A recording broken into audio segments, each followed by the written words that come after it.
Malas dah orang Malaysia nak bawa duit cash berkepuk-kepuk. Semuanya dah cashless. Pergi makan, scan QR.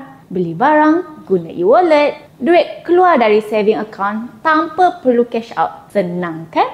Tapi peliknya, bila cakap pasal kad kredit, ramai pula takut. Padahal payment method sama je.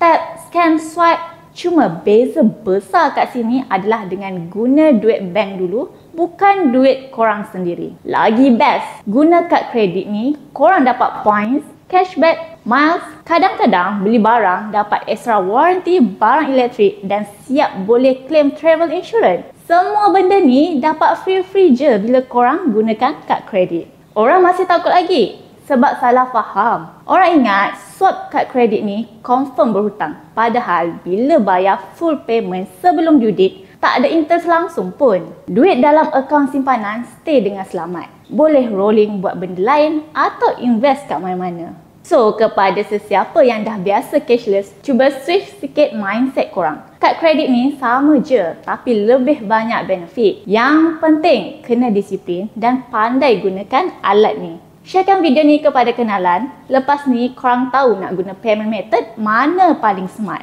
Jangan lupa like dan follow untuk tips keuangan lagi.